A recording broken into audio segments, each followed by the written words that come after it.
लोग पढ़ेंगे combination of capacitors, जिसमें सीरीज, पैरेलल और मिक्स्ड कॉम्बिनेशन करेंगे। फिर उसके बाद करेंगे energy stored in parallel plate capacitor और उससे रिलेटेड कुछ प्रॉब्लम प्रैक्टिस करेंगे। ओके, तो हमारा सबसे पहला जो है कॉम्बिनेशन ऑफ कैपेसिटर्स में सीरीज है, पैरेलल है और मिक्स्ड कॉम्बिनेशन है। तो हम स्टार्ट करने जा रहे हैं सीरीज कॉम्बिनेशन से, फिर उसके बाद देखना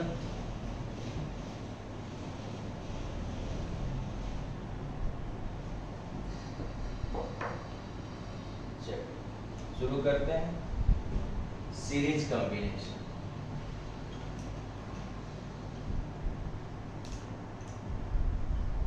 सीरीज कॉम्बिनेशन में जनरली 3 कैपेसिटर लेकर हम चल रहे हैं। लेने के लिए आप बहुत सारा लेके चल सकते हो, बट 3 लेकर चल रहे हैं। 3 कैपेसिटर्स है जिसका कैपेसिटेंस है C1, C2, C3 are connected in series across a battery of voltage V. C1, C2, C3 are 3 capacitance of the capacitors which are connected in series with the battery of voltage V. आप सभी को पता है कि series combination में क्या होता है कि सभी कैपेसिटर के अक्रॉस चार्ज जो होता है वो सेम होता है और वोल्टेज जो होता है वो अलग अलग होता है। यानी कि सीरीज कॉम्बिनेशन की जब भी बात की जाएगी, तो उस केस में क्या देखा जाता है कि जितने भी कैपेसिटर्स हैं सीरीज कॉम्बिनेशन में, उन सभी कैपेसिटर्स के अक्रॉस जो चार्जेज होते हैं वो अलग अलग होते हैं। लेकिन चार्जेज जो होते हैं वो सेम होते हैं, लेकिन जो पोटेंशियल ड्रॉप होता है, जो वोल्टेज ड्रॉप होता है, वो सभी कैपेसिटर्स के अलॉन्ग क्या होता है, डिफरेंट होता है। जैसे अगर हम बात करें तो यहाँ भी चार्ज Q होगा, यहाँ भी चार्ज Q होगा और यहाँ भी चार्ज Q होगा। बट अगर इसका वोल्टेज ड्रॉप की बात करें तो यहाँ वोल्टेज ड्रॉप होगा V1, यहाँ वोल्टेज ड्रॉप होगा V2 और यहाँ वोल्टेज ड्रॉप होगा क्या, V3। यानी कि तीनों कैपेसिटर्स के अलॉन्ग जो वोल्टेज ड्रॉप होगा वो अलग अलग होगा। क्लियर है? ये V वोल्ट का बैटरी है, ये कितने जगह डिस्ट्रीब्यूट हो गया, 3 जगह। तो अगर हम बात करें we know that ये जो V वोल्ट का बैटरी था वो कितने जगह डिस्ट्रीब्यूट हो गया, V1 plus V2 plus V3 के इक्वल होगा। अब हम इन तीनों के इक्वल एक कैपेसिटेंस बनाना चाहते हैं। ये C1, C2 और C3 के इक्विवेलेंट एक ऐसा कैपेसिटेंस बनाना चाहते हैं जो इन तीनों के क्या हो, इक्विवेलेंट हो। तो उसको मान लेते हैं late is the equivalent capacitance,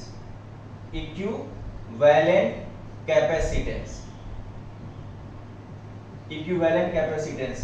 तो आपने पढ़ा है Q इज इक्वल टू क्या होता है, CV होता है। तो V इज इक्वल टू क्या हो जाएगा, Q अपॉन C हो जाएगा। बोलिए हाँ या ना। तो V के जगह पर हम क्या लिख देंगे, Q बाई C इक्विवेलेंट। यानी कि इन तीनों कैपेसिटर्स के जगह हमने एक ऐसा कैपेसिटर बनाया जो इन तीनों के क्या है, इक्विवेलेंट है। तो हमने क्या कर दिया, Q बाई C इक्विवेलेंट।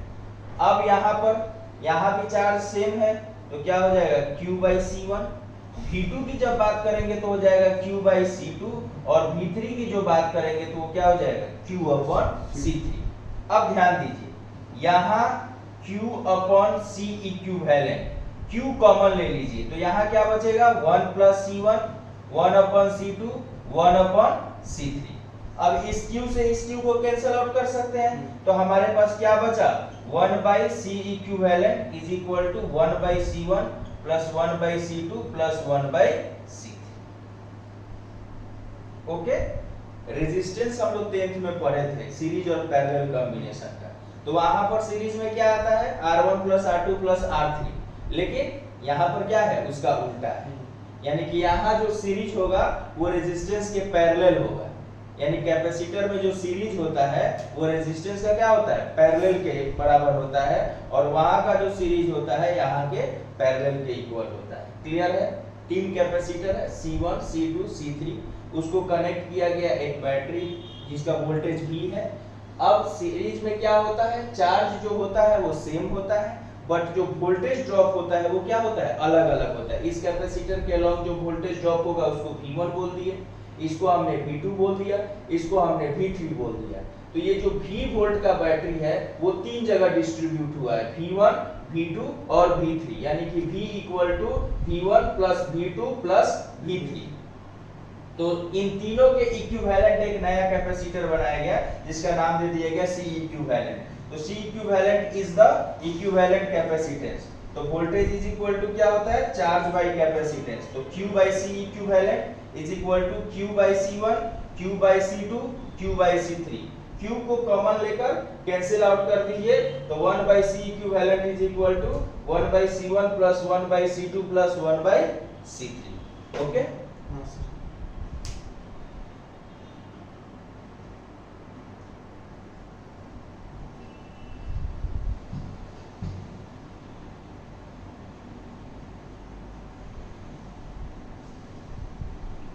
अब हम बात करते हैं इक्विवेलेंट कैपेसिटेंस। तो आ गया, तो total charge in the circuit, total charge in the circuit, तो क्या हो जाएगा C equivalent into V, C equivalent into V। जो हमारा C इक्विवेलेंट आया होगा उसको V से क्या कर देंगे, मल्टीप्लाई कर देंगे, तो total charge of the circuit आ जाएगा। ध्यान रहे एक बात, ये जो Q टोटल आता है, ये जो Q टोटल चार्ज आया, ये यही चार्ज C1 के क्रॉस होगा, यही चार्ज C2 के क्रॉस होगा, यही चार्ज C3 के क्रॉस होगा। एक क्वेश्चन करके देखते हैं। Okay, 3 capacitors, 3 capacitors, each of capacitances, each of capacitances 12 microfarad are connected in series across a battery of voltage 20 volt। Okay, 3 capacitors है, each of capacitance is 12 microfarad are connected in series across a battery of voltage 20 volt। Find the equivalent capacitance, equivalent capacitance, और second charges across each capacitor। ये ध्यान रहे कैसे निकलेगा, find the equivalent capacitance and charges across each capacitor. 3 capacitor है, तीनों का capacitance कितना है, 12 12 12। ओके, तो C1 का वैल्यू, C2 का वैल्यू और C3 का वैल्यू इक्वल है, किसके इक्वल है, 12 माइक्रोफैराड के इक्वल। ओके, अब हमें C इक्विवेलेंट निकालना है। तो C इक्विवेलेंट कितना होता है, 1 by C1 plus 1 by C2 plus 1 by C3। तो 1 by 12 plus 1 by 12 plus 1 by 12, तो 12 12 12 का एलसीएम कितना हो जाएगा, 12 हो जाएगा। 1 1 और 1 मिलके कितना हो गया, 3/12। क्लियर है, यहाँ तक कोई दिक्कत। तो 3/12 का मतलब क्या होगा, 4 टाइम से कैंसिल आउट हो गया, तो आया बच्चा 1 by C equivalent is equal to 1 by 4। लेकिन हमें क्या चाहिए, C इक्विवेलेंट चाहिए। तो C इक्विवेलेंट के लिए क्या करना होगा, रेसिप्रोकल कर देना। आगे 4 माइक्रोफैराड, 3 कैपेसिटर था, C1 C2 C3, तीनों का कैपेसिटेंस सेम था, उनको सीरीज में कनेक्ट किया गया, तो आया कितना, 4 माइक्रोफैराड। अब 1 मिनट, अब चार्ज बताना है, यानी कि C1 के क्रॉस चार्ज कितना होगा, C2 के क्रॉस चार्ज कितना होगा और C3 के क्रॉस चार्ज कितना होगा। तो कैसे बताएंगे, Q टोटल का फॉर्मूला भी मैंने लिखवाया था, C equivalent into V। C equivalent कितना आया है, 4 माइक्रो और इनटू 20, यानी कि 80 माइक्रो कूलम। कितना आ गया, 80 माइक्रो। अब ये जो टोटल चार्ज आया है 80 माइक्रो कूलम, यही C1 के क्रॉस भी होगा, यही C2 के क्रॉस होगा और यही C3 के क्रॉस होगा। यानी कि आपके थ्रू 80 माइक्रोकूलम निकला बैटरी के थ्रू, और वो 80 माइक्रोकूलम C1 के पास भी जाएगा, C2 के पास भी जाएगा और C3 के पास भी जाएगा। ओके, क्लियर है। चलिए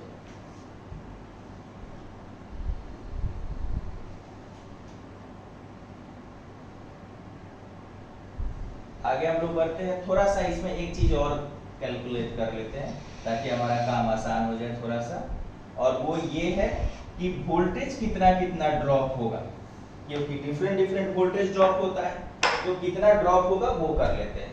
आपको पता है कि Q1 Q2 Q3 यहाँ पर इक्वल होगा किसके बराबर 80 माइक्रो, यानी कि तीनों कैपेसिटर के अलॉन्ग सेम चार्ज जाएगा। अब हमें V1 चाहिए, तो V1 इज इक्वल टू क्या होगा Q बाई C1, तो Q बाई C1 कितना है 80 बाई 12, जो आपका आएगा वो आंसर हो जाएगा वोल्ट।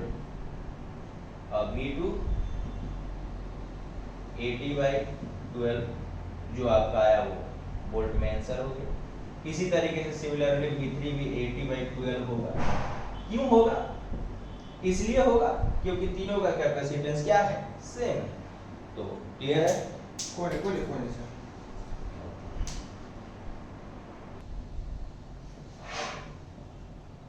अब हम करने जा रहे हैं पैरेलल कॉम्बिनेशन। ओके, तो पैरेलल कॉम्बिनेशन में भी हम तीन ही कैपेसिटर लेकर चले, अलग अलग नहीं।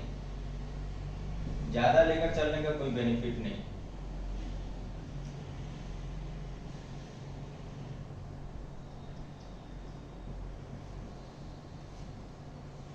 V वोल्ट का बैटरी है, C1 है, C2 है, C3 है, कनेक्ट किया गया है इसे पैरेलल में। पैरेलल में क्या होता है कि पैरेलल में सबसे पहला चीज ध्यान ये रखा जाता है कि जो वोल्टेज ड्रॉप होता है ना, वो सभी कैपेसिटर के अलोंग सेम होता है। यानी कि पैरेलल कॉम्बिनेशन में जो ये V वोल्ट का बैटरी है, जितना इसका वोल्टेज है उतना ही वोल्टेज इसका होगा, इतना ही वोल्टेज इसका होगा, इतना ही वोल्टेज इसका होगा। यानी कि इन तीनों के अलोंग सेम वोल्टेज होगा, जो ये V वोल्ट का बैटरी है। पैरेलल का बेनिफिट यही होता है, लेकिन चार्जेज अलग अलग होते हैं। यहाँ Q1 हो जाएगा, यहाँ Q2 हो जाएगा और यहाँ Q3 हो जाएगा, लेकिन वोल्टेज क्या होता है सेम होता है। अब सपोज करो कि ये जो बैटरी है वो Q चार्ज डिलीवर कर रहा है, ये जो बैटरी है वो कितना चार्ज डिलीवर कर रहा है Q चार्ज डिलीवर कर रहा है। तो ये Q कितने जगह डिस्ट्रीब्यूट हो गया, तीन जगह, यहाँ यहाँ यहाँ, यानी ये Q का वैल्यू होगा Q1 plus Q2 plus Q3। Clear है? ये जो Q चार्ज था वो तीन जगह डिस्ट्रीब्यूट हुआ, Q1 Q2 और Q3।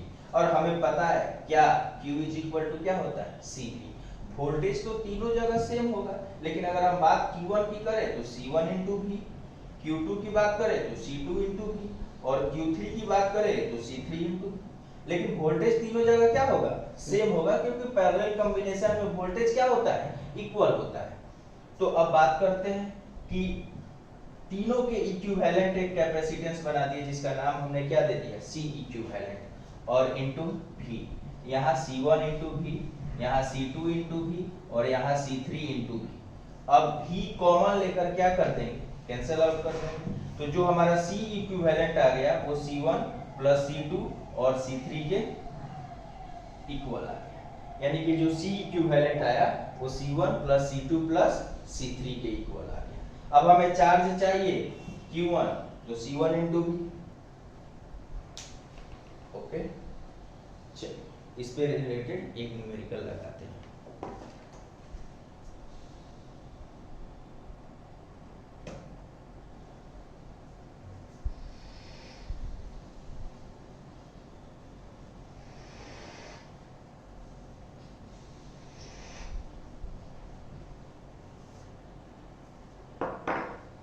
ध्यान से देखिएगा एक क्वेश्चन।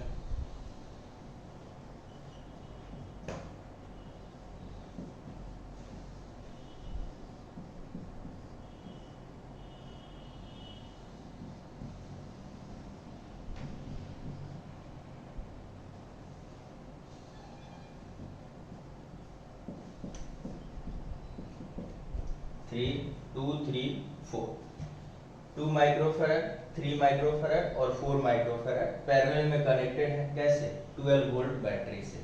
तो हमें सबसे पहले निकालना है C इक्विवेलेंट। तो C इक्विवेलेंट पैरेलल में तो बहुत आसान है, C1 plus C2 plus C3। C1 का वैल्यू कितना है 2, इसका कितना 3 और इसका कितना 4, 2 3 5 4 9 माइक्रोफैरड आ गया। यानी कि इक्विवेलेंट कैपेसिटेंस कितना आ गया 9 माइक्रोफैराड। और ये पता है कि जो वोल्टेज यहाँ है वही यहाँ भी होगा, वही यहाँ भी होगा और वही यहाँ होगा। अगर ये 12 वोल्ट का बैटरी है तो 12 वोल्ट यहाँ भी होगा, 12 वोल्ट यहाँ भी होगा, 12 वोल्ट यहाँ भी होगा। तो उसके लिए हम लोग क्या करेंगे, तो Q1 चाहिए, तो Q1 into C1 into C1 का वैल्यू कितना है 2 into 12 that is 24 microcoulomb. Q2 कितना हो जाएगा C2 into V that is 3 into 12 36 microcoulomb. और Q3 कितना हो जाएगा C3 into V 4 into 12 that is 48 microcoulomb. यानी कि हमें Q1 भी पता चल गया, Q2 भी पता चल गया और Q3 भी पता चल गया और C इक्विवेलेंट भी पता चल गया। Okay, any issue?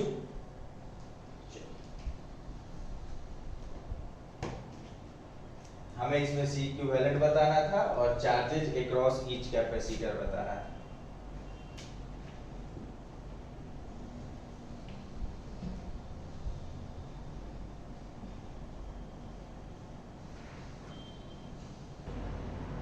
अब 2-3 प्रॉब्लम प्रैक्टिस करेंगे हम लोग सीरीज और पैरेलल के कॉम्बिनेशन। मान लीजिए ये है,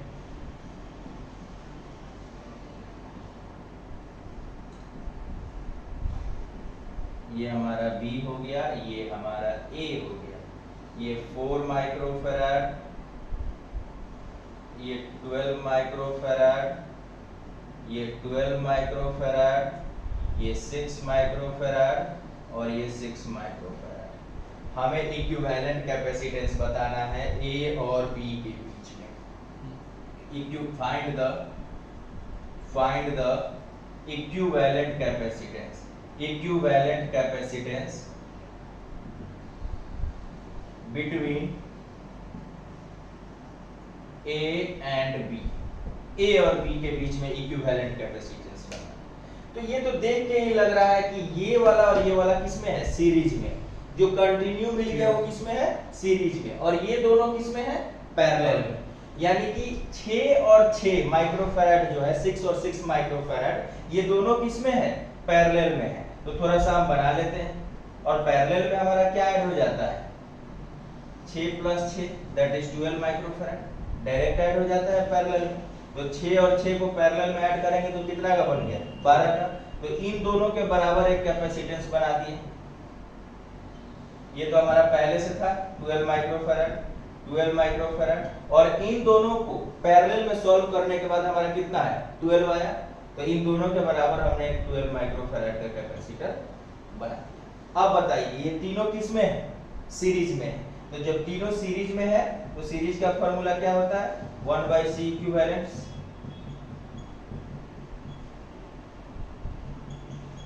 ओके, यानी कि 1/12 दैट इज 3/12।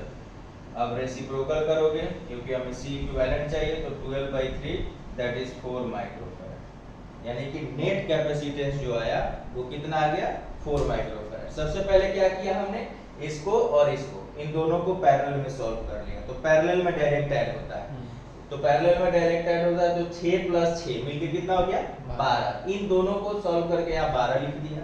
पहले से मेरे पास 2 था, अब ये तीनों के तीनों सीरीज में हो गए तो हमारा आंसर आ गया।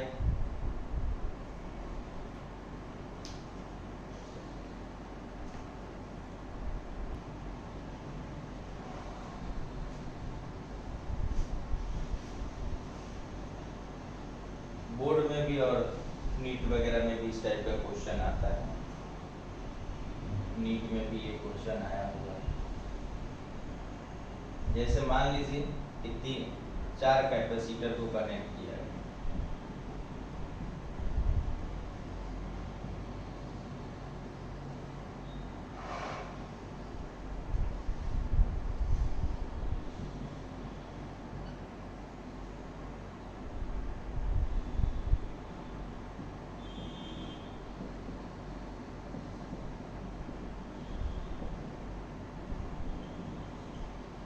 C1, C2, C3 मुझे 15 माइक्रोकूलम लिख दिए सर माइक्रोफैराड।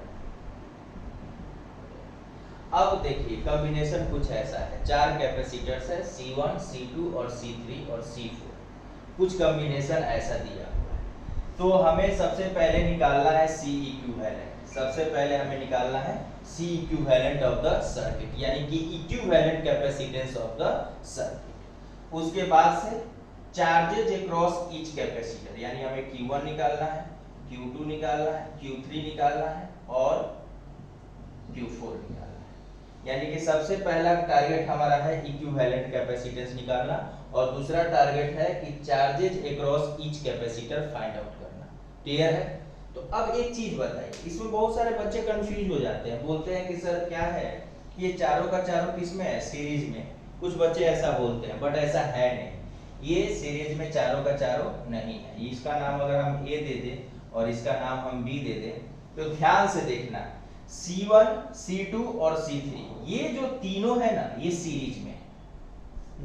अगर हम A से B पहुंचना है तो A से B पहुंचने के दो रास्ते हैं हमारे पास, एक हम ऐसे चले जाएं या एक ऐसे चले जाएं। तो अगर हम ऐसे जा रहे हैं, कुछ बच्चा बोलेगा कि सर ऐसे भी तो जा सकते हैं, और बात हम कैपेसिटर की कर रहे हैं, तो A से B जाने का ये रास्ता है और एक ये रास्ता है। तो A से अगर ऐसे रास्ते में जा रहे हो तो इधर कितने कैपेसिटर मिल रहा है, तीन, एक के बाद दूसरा, दूसरे के बाद तीसरा। तो ये तीनों को ध्यान से देखा जाए तो ये तीनों सीरीज में है, मतलब कि C1, C2 and C3 are in series. C1, C2 and C3 are in series. तो सबसे पहले क्या करेंगे, इन तीनों के इक्विवेलेंट एक कैपेसिटेंस लिखेंगे, 1/C इक्विवेलेंट, तो 1/C1 plus 1/C2 plus 1/C3, यानी 1/15, 1/15, 1/15, दैट इज 3/15 हो गया। तो 3/15 होने के वजह से हो गया आपका 1/5, तो यानी कि 1/C इक्विवेलेंट जो आया वो आया 1/5, तो C equivalent is equal to हो गया 5 माइक्रोफैराड। C इक्विवेलेंट कितना आ गया, 5 माइक्रोफैराड इन तीनों के। तो अब हमारा डायग्राम क्या बन गया, ऐसे बन गया। पैरेलल में। अब ये जो दोनों बन गया वो किसमें बन गया, पैरेलल। 500 वोल्ट का बैटरी है, ये 5 माइक्रोफैराड है, ये 15 माइक्रोफैराड। अब तो क्लियर है कि जो वोल्टेज यहां होगा वही। तो हम बात करते हैं कि यहां ये और ये दोनों किसमें हो गए, पैरेलल में हो गए। तो जब पैरेलल में हो गए तो हमें ये देखना है कि जो वोल्टेज यहां होगा वही वोल्टेज यहां होगा। क्लियर है? तो अब हम इसके क्रॉस वोल्टेज निकालना चाहते हैं और इसके क्रॉस, तो सबसे पहले तो C इक्विवेलेंट निकाल लेना। ये दोनों किसमें है, पैरेलल में। तो 5 + 15 20 माइक्रोफैराड, यानी कि पहला पार्ट का आंसर आ गया क्या, कि सर C इक्विवेलेंट जो है सर्किट का वो कितना आ गया, 20 माइक्रो। ये पहला पार्ट है और इसका आंसर आ गया, यानी पूरे सर्किट का जो इक्विवेलेंट कैपेसिटेंस होगा वो होगा 20 माइक्रोफैराड। ओके,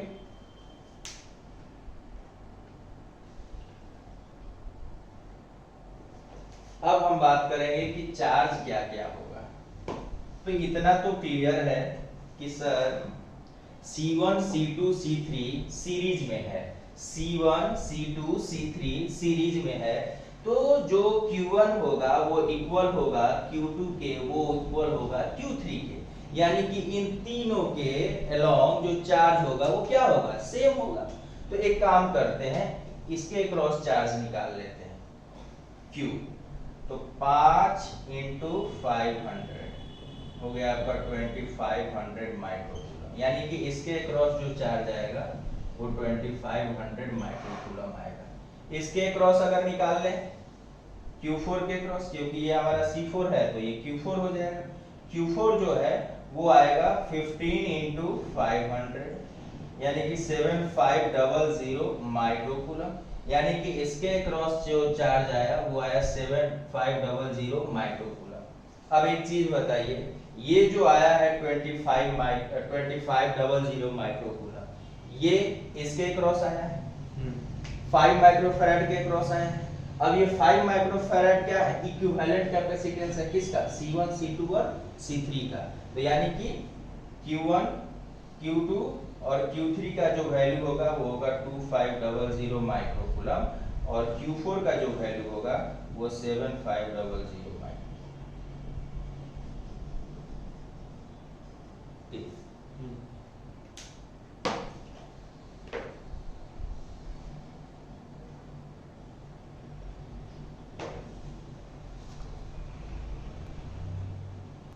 अब हम लोग करने जा रहे हैं energy stored in a parallel plate capacitor, यानी कि पैरेलल प्लेट कैपेसिटर में एनर्जी कितना होगा ये हमें कैलकुलेट करना है।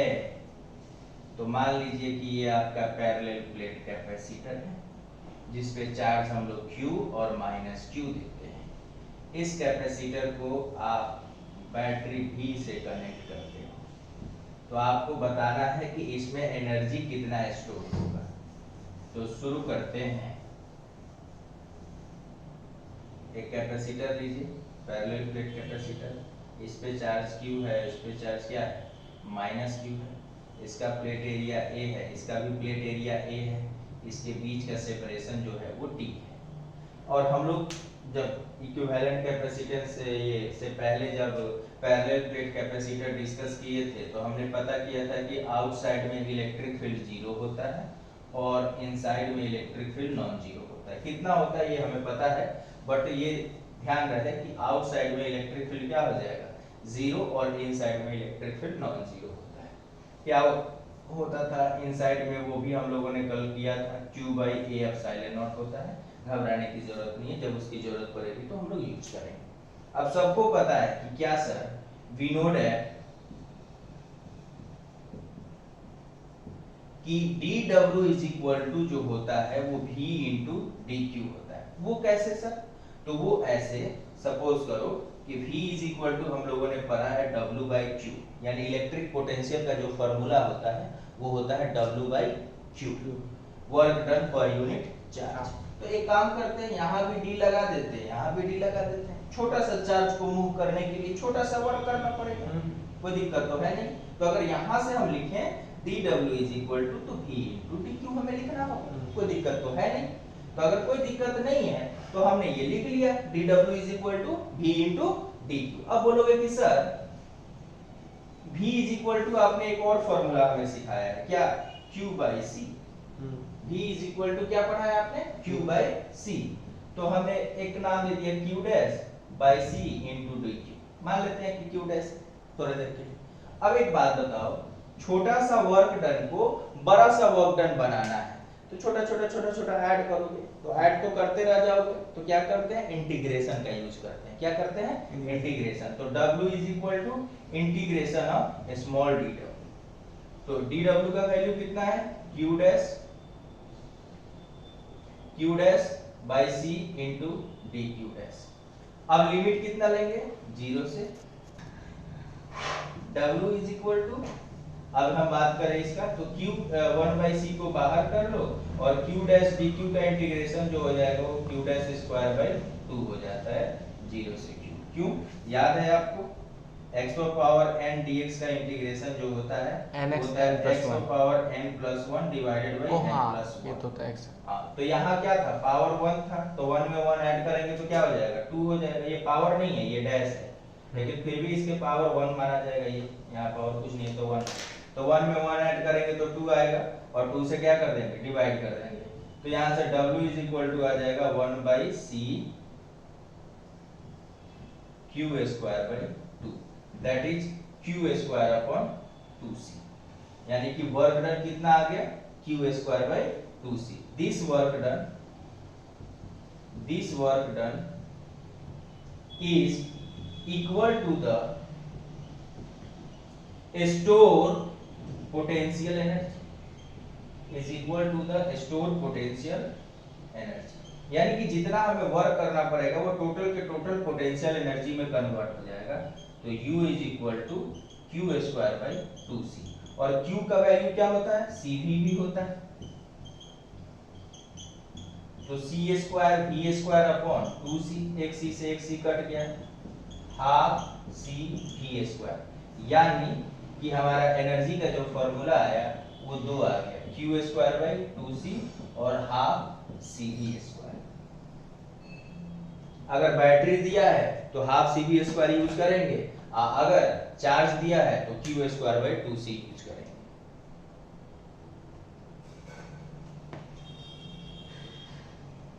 नाउ हम लोग एक छोटा सा क्वेश्चन करेंगे इससे related, and then energy density करेंगे।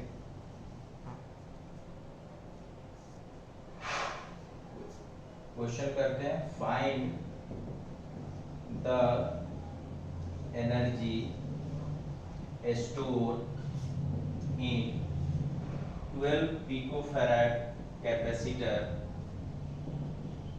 due to 100 volt battery. यानी हमें एनर्जी बताना है, वोल्टेज दे रखा है, कैपेसिटेंस दे रखा है, तो C का वैल्यू दे रखा है 12 पिको फैराड, तो 12 इंटू 10 का पावर माइनस 12 फैराड, और वोल्टेज दे रखा है 100 वोल्ट। एनर्जी का फॉर्मूला हाफ सी भी स्क्वायर, हाफ सी के जगह पे 12 इंटू 10 का पावर माइनस 12 और भी स्क्वायर के जगह पे